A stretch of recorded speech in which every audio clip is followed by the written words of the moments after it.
Bago pa man kumalat sa internet, sinibak na pala ang propesor na nakunang nanigaw at nanakit ng estudyante. At bukod po sa pagkakatanggal sa trabaho, maaari pang maharap sa reklamong sibil at kriminal ang naturang guro. Balita natin ni Bam Alegre.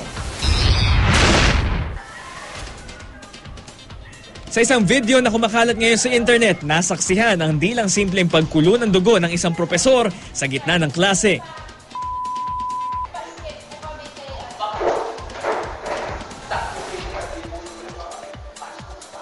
Nag-walk out ang guro. Sa labas ng classroom, ibinaling naman niya ang init ng ulo sa estudyanteng ito, isang babaeng freshman sa kursong Hotel and Restaurant Services.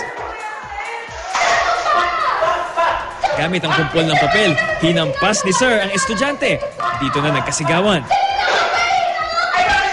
Ang tagpong nakunan sa video, dito raw nakunan sa Montessori Professional College sa Pasay City. Ayon sa pamunuan ng kolehiyo, December 21 pa raw ito nangyari. At noong araw ding iyon, pinagharap na ang dalawang panig. But according to the teacher, it's different kasi nung pumunta po daw siya sa loob ng classroom na yon, dapat time na po daw niya yon na magturo. Kinold niya po yung attention ng mga students. Sabi niya po kung tapos na yung ginagawa nila, hindi po siya pinapansin daw ng mga students. Kasunod ng pulong, sinibak sa trabaho ang guro. We are not tolerating that kind of attitude.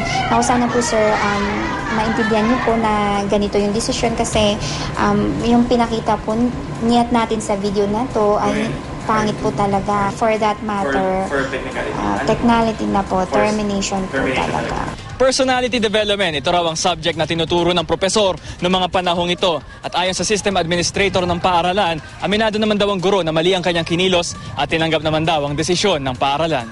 Bukod sa pagkakasibak, maaari rin daw maharap sa reklamong sibil at kriminal ang propesor. Ayon sa Commission on Higher Education, ayon sa National Youth Commission, hindi katanggap-tanggap ang inasal ng propesor na paglabag daw sa karapatan ng isang estudyante. Ang National Union of Students of the Philippines, hinimok naman ang kolehiyo na huwag mahulog sa trial by publicity.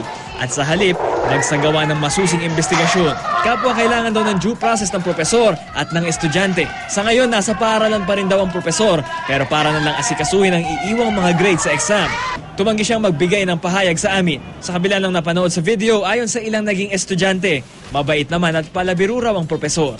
Mahilig po siyang makipagkwentuhan sa amin. Di ba bait naman eh. Kasi parang barkada niyo. Bam Alegre, GMA News.